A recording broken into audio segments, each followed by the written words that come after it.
Perfect. So welcome everyone to the healing properties of medicinal mushrooms.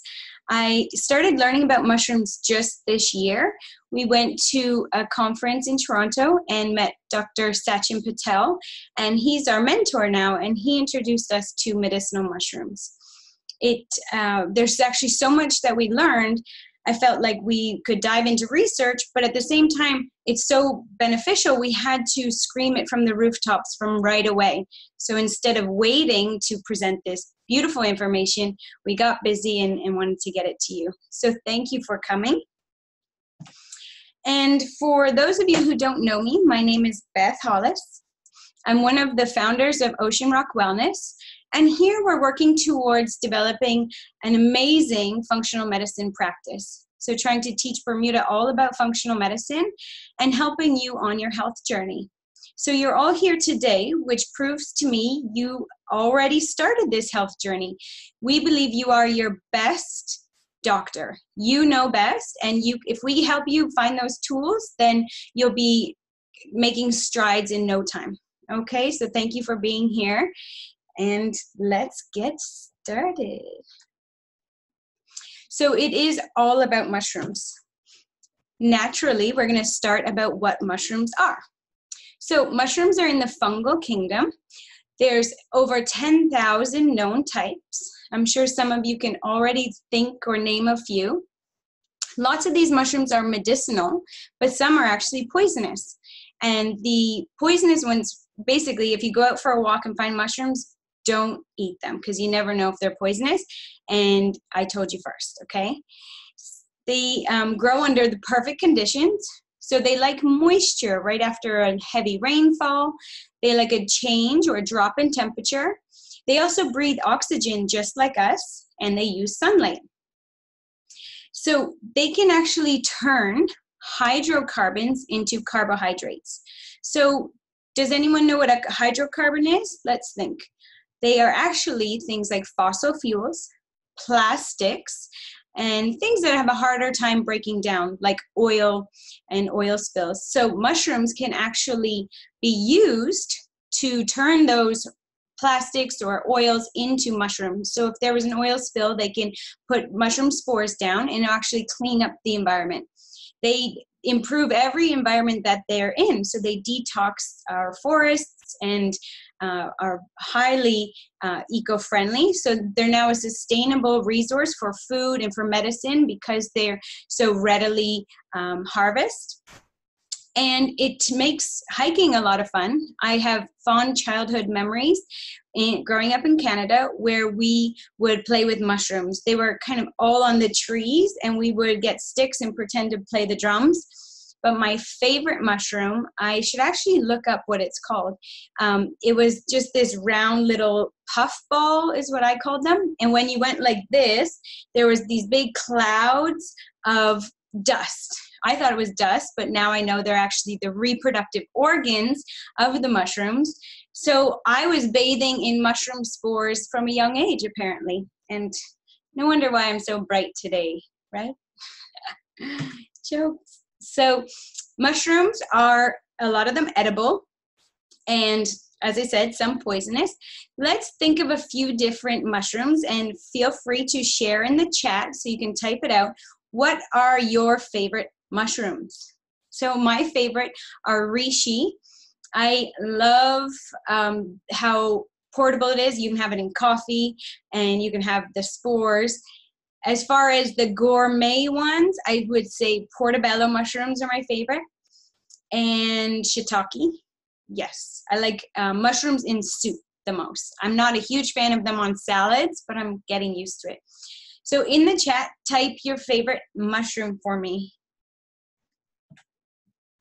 So mushrooms actually share more DNA, or their DNA is more similar to us than it is to plants. So we share 50% of our DNA.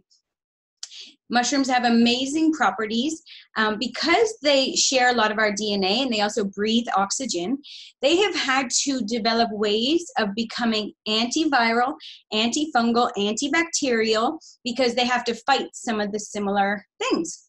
So basically what that means is that they have these properties in them, and then when we eat the mushrooms, we can have the antifungal, bacterial, viral properties as well.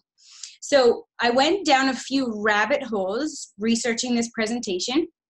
Thanks to Paul Stamets, the world's leading mycologist. He is amazing. You have to go on YouTube and search Paul Stamets. He has a website called Host Defense as well. Anyway, so one of the rabbit holes that I went down is the link between mushrooms and bees. Okay, I'm gonna blow your mind. So bees, they are so important. I mean, everyone knows that we rely on them for all of our crops and our food source from their amazing ability to pollinate. They actually truck bees all around the states. They now fly bees from country to country, because without the bees, we're not going to have the crops. And so they can actually control our food sources. So when the bees now are having this major colony collapse, Paul Stamets is one of the guys who knows how to help. And the secret is mushrooms. So I'll explain how he came to realize this. He actually grew some mushrooms in his backyard, and different parts of the mushroom. There's one part called the mycelium, which is this web. And the mycelium is something that bees would feed from. So bees would get these antibacterial and antiviral properties from feeding the mycelium. Well, nowadays, because bees aren't in the wild and we're just trucking them around, they're getting fed sugar water. And as you know, if you just drink sugar and water, you're not getting those vital nutrients. And so when all of a sudden they have viruses or mite infestation and things, they don't have the protection that they need. So the secret to bee longevity is actually mycelium, which is a part of the mushroom.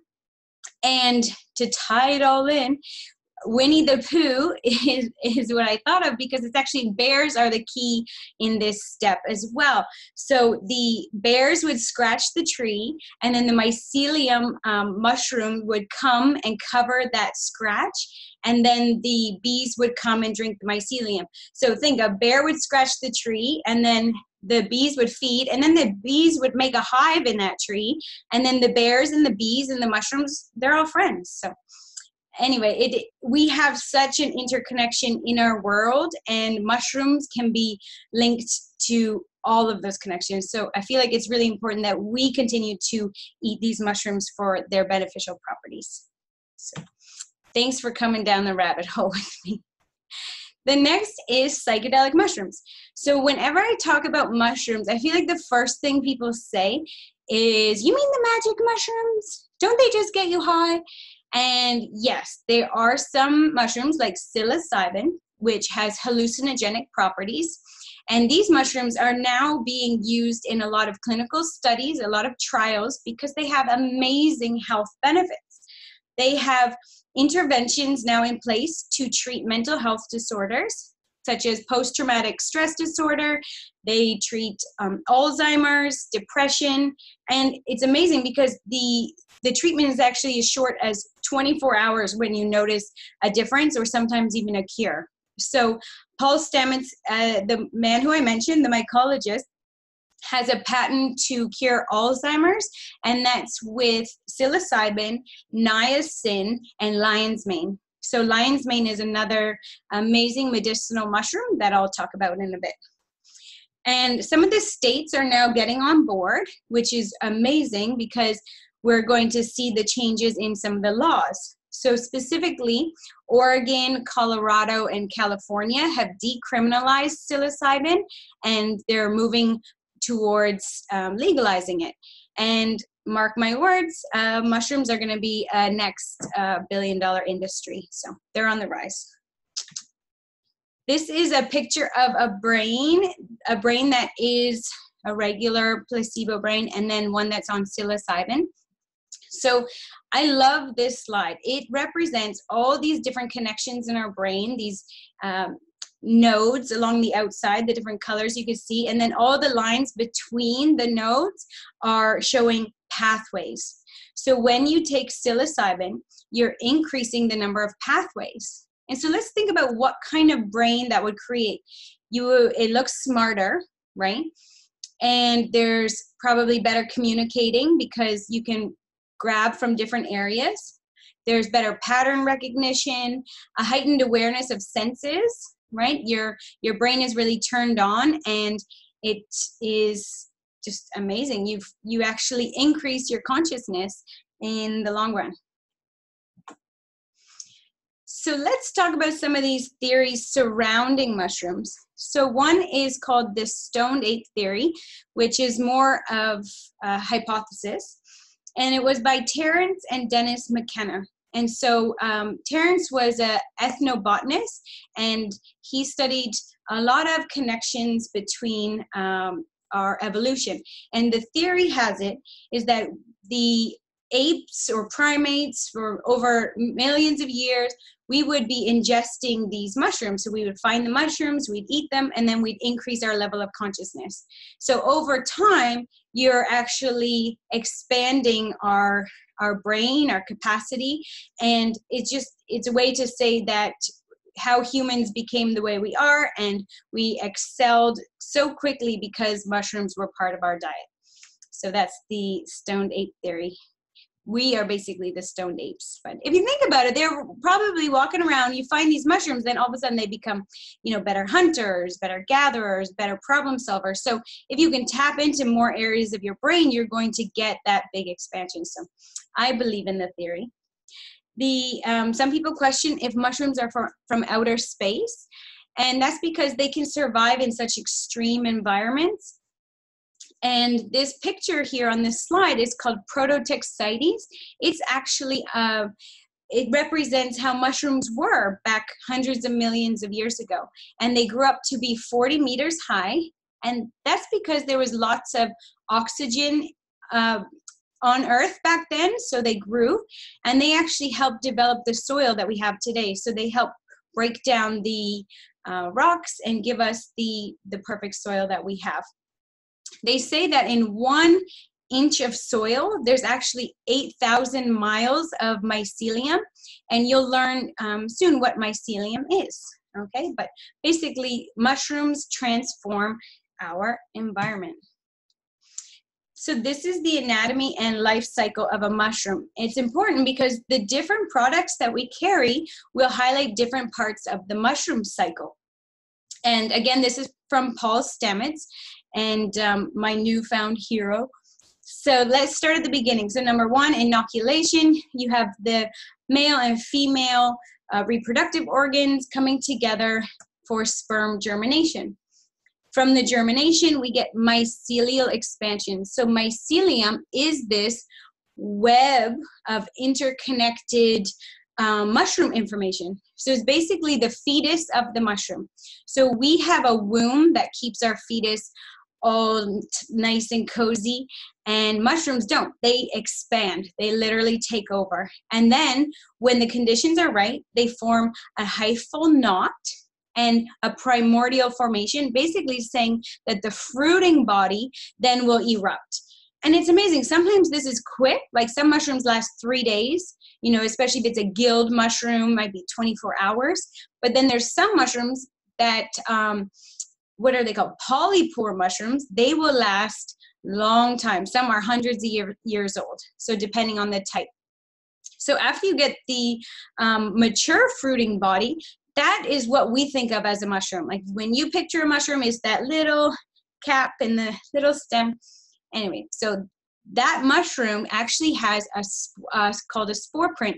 So if you take it upside down and make a print of the cap, that print is like our fingerprint, and it tells them what species it is.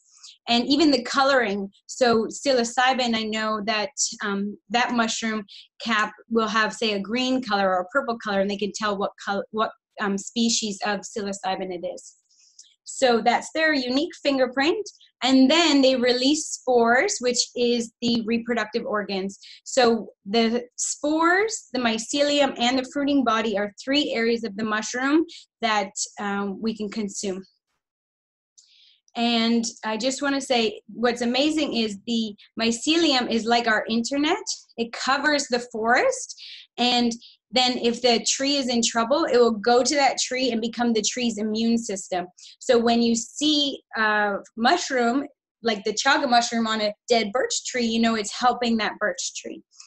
And then when the spores actually take flight, they can go as high as the jet stream. So they figured out the internet before us. They figured out flying before us. I mean, mushrooms are brilliant. All right, I hope everyone's hanging in there. This picture is beautiful, isn't it? So Dr. Sachin Patel, he gave me this slide, and it represents so many things. It is a pattern. And Albert Einstein actually said, it's more important to recognize a pattern than to know the information. So what we can take a lot of things from this slide, but I like to just stand back and try to recognize what some of these pictures are. So the bottom right picture is actually the dark matter in the universe. And then you have the picture, the bottom left, all of the connections, our social network connections across the world.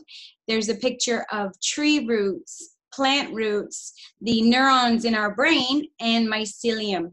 So it shows you that this is a very reoccurring pattern.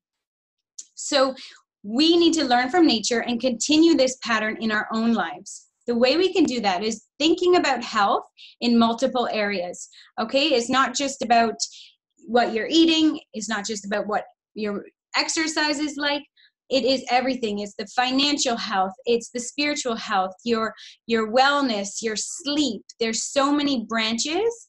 And here at Ocean Rock Wellness, that's what we believe helps people get to their true optimal health. It's about building that lifestyle around a solid foundation. So we need these solid roots in multiple areas for you to stand and for you to flourish. All right, like I told you, mushrooms are trending. We have the 2018, it was coined as the wellness trend of the year. The Farmer's Almanac said, hey, look at all that reishi mushrooms in the coffee. And then my favorite is actually the PubMed journal articles. So PubMed is a place where you can go and read research, all peer-reviewed journal articles. And when we search the words Ganoderma, which is the name for the fruiting body of reishi. So in 1998, there was only 9 articles on Ganoderma. And then in 2018, 228 articles. So there's lots of money going into research on medicinal mushrooms. And that was just an example for Ganoderma. Imagine what it is for other mushrooms like psilocybin and chaga and cordyceps. Lots of mushrooms I'll teach you about. So I just wanted to give a shout out to Dr. Bob Rakowski. He has a very informative YouTube video, and we went to see his live presentation about reishi mushrooms. So I will share that link with you guys at the end.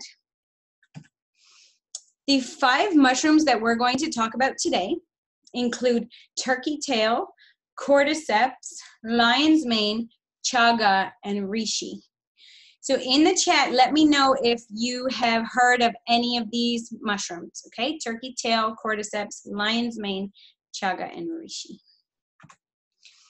Starting with turkey tail. Turkey tail is one of the number one, I should say, qualities or things that come, especially Google search, turkey tail, it's breast cancer. It's the number one breast cancer supporting medicinal mushroom.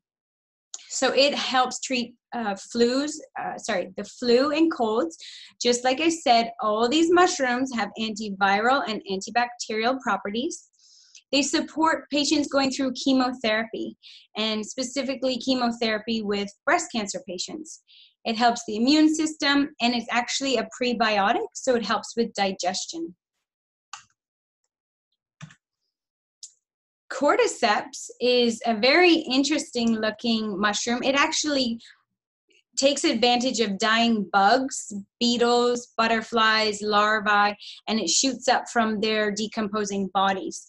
So it is a natural insecticide, because you can imagine there's some videos on YouTube that I watched where Cordyceps, for example, it will go into an ant.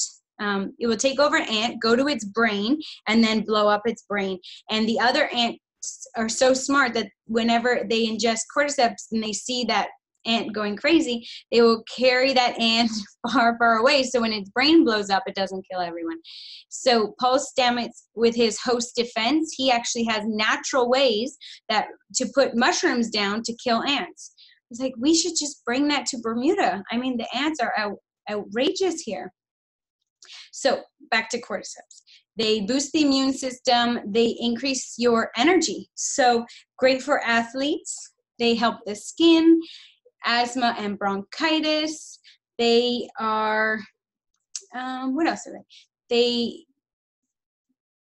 Prevent arrhythmias and heart disorders, improve cholesterol, and help with kidney health. So many of these mushrooms, you'll see a trend that they help with your immune system and detoxification.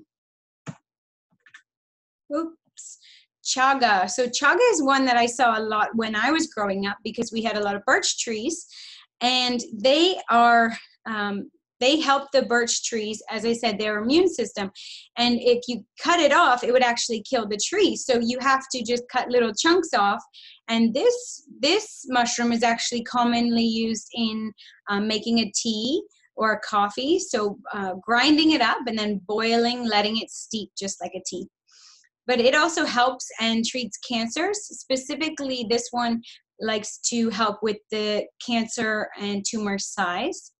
It increases your immune function, helps people with hepatitis C, decreases inflammation, and it does this because it is a powerful antioxidant, okay? So antioxidants, as you know, are very common for, we call superfoods, right? To boost our body.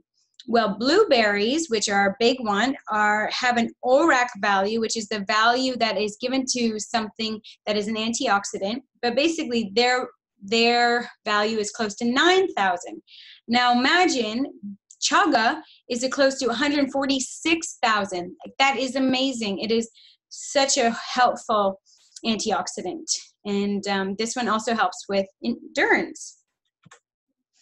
So lion's mane, this one, remember, it was about the brain, and it looks like a brain. Do you see? It's kind of strange looking, actually. So it's beautiful, and it's white, and it is the world's highest naturally occurring growth factor. So that means this is officially the best thing you can take to support brain health, okay? It helps neurogenesis. It stops your brain from degenerating.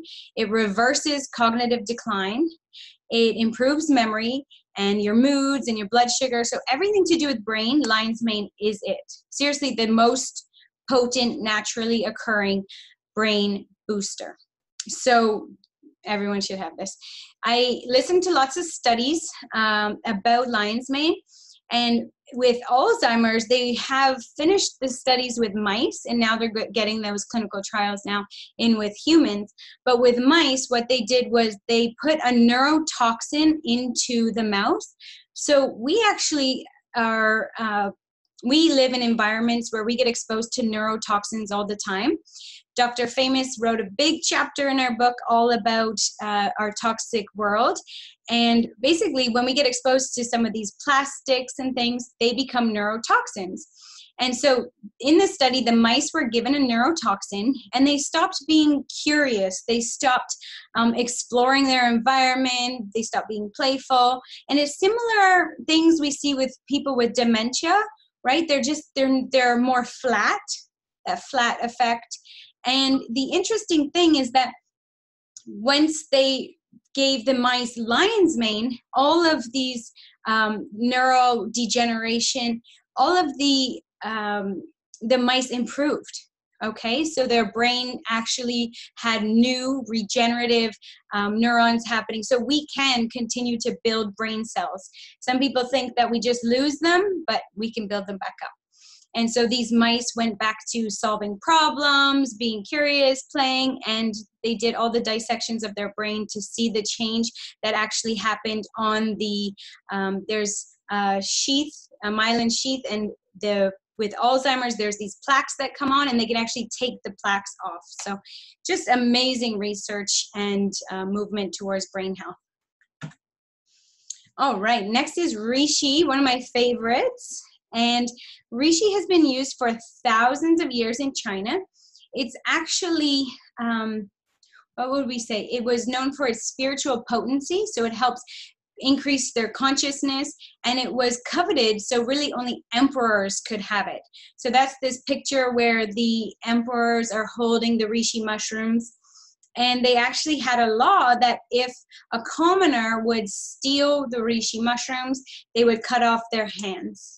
And if they stole the reishi mushrooms again, which I guess means they would steal it with their feet or their mouth, they would chop their head off. So it was a serious offense. And we should be grateful that we're allowed to consume it and it's not just held with the royalty. So as I said, it's known for its spiritual potency, and it helps with your cognitive function, and it improves the Alzheimer's brain, helps with blood sugar. It can decrease inflammation in 11 ways. So I could have done a whole presentation on just reishi, basically, because it's that powerful. It also helps our body create antioxidants. And one thing I want to explain is blood circulation with reishi mushrooms. So if you put your hand on the back of your hand on your nose, just check if the tip of your nose is cold. So mine's not. But your fingertips or your feet, if they tend to get cold, you probably have a hard time with circulation. And these blood vessels are really, really small, okay? So the reishi mushrooms helps these blood vessels, helps blood flow into that micro circulation. The reason it's important is because our brain, especially the outer edge, has the same size of blood vessels. So imagine if you're walking around with a cold nose, you actually have a cold brain, okay? And so no wonder you're having a hard time solving problems or remembering that thing.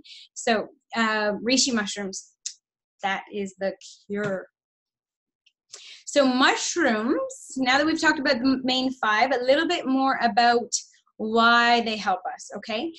So there's something called Hox genes. Where did I go?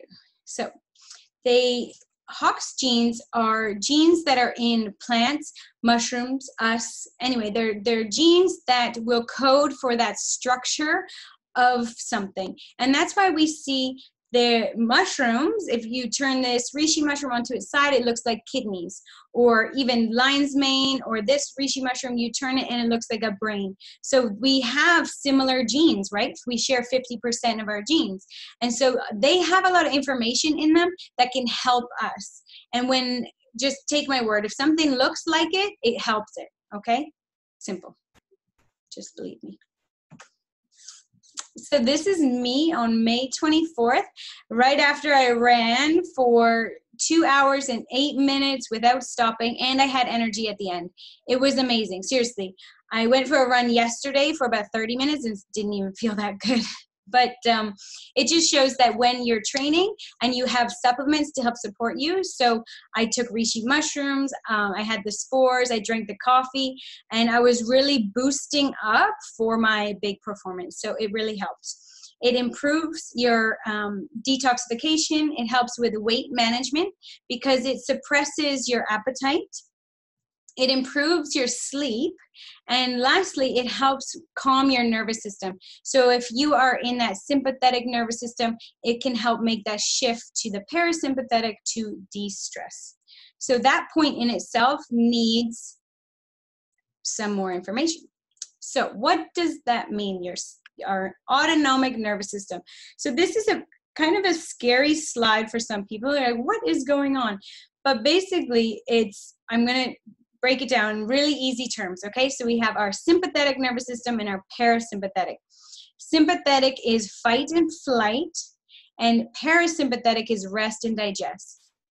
So when we've been wired like this forever. Okay, so back in the day, I tell this to all my clients who come for stress management.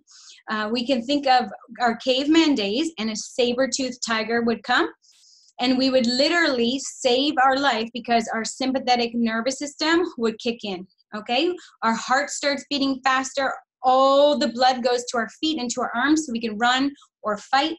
We don't need any blood flow to our stomach or our kidneys or our liver for digestion or detoxification. The priority is survival. Okay, so this isn't a stress state. It's amazing. We can save our lives. But the issue today is that we have a lot of micro stresses, and we don't get to just run from that tiger. It might be, oh, the email, and then gotta pick up this, and it's just deadline and rushing and little stressors. So we need to actually learn about stress management and use things to help support us. So mushrooms are something that can help, because whenever there's blood flow to an area, that's where you're going to get healing. Okay, so we need, when we're in the parasympathetic nervous system, that rest and digest mode, we have an increased blood flow to our organs. Okay, so you're going to get better digestion and better detoxification. So if we have clients who come to help us and they are still really stressed, we say, okay, well, we can't get you the best results without managing your stress, because you're sending all of your amazing blood flow, redirecting it from your organs of digestion into your arms and legs to fight or to run. So you really have to think of your body as, think of the ways to support your body in these processes. Okay, and this is one take-home message that's really important. So do things to help you get into the parasympathetic nervous system. That can be things like calm breathing, because you're getting your vagal nerve to stimulate, meditation, grounding, get outside and just take a few breaths. All right, so back to the mushrooms. So Dr. Sachin Patel, our mentor, he sent me some of his Reishi-monials, which are his testimonials from clients who have been using the Reishi mushrooms. So we have some products now, and our clients are starting to use them. So I can't wait to collect our own Reishi-monials. I'm going to have to ask you guys for them later. So this is my favorite one. A little boy had hot chocolate with the reishi mushrooms in it.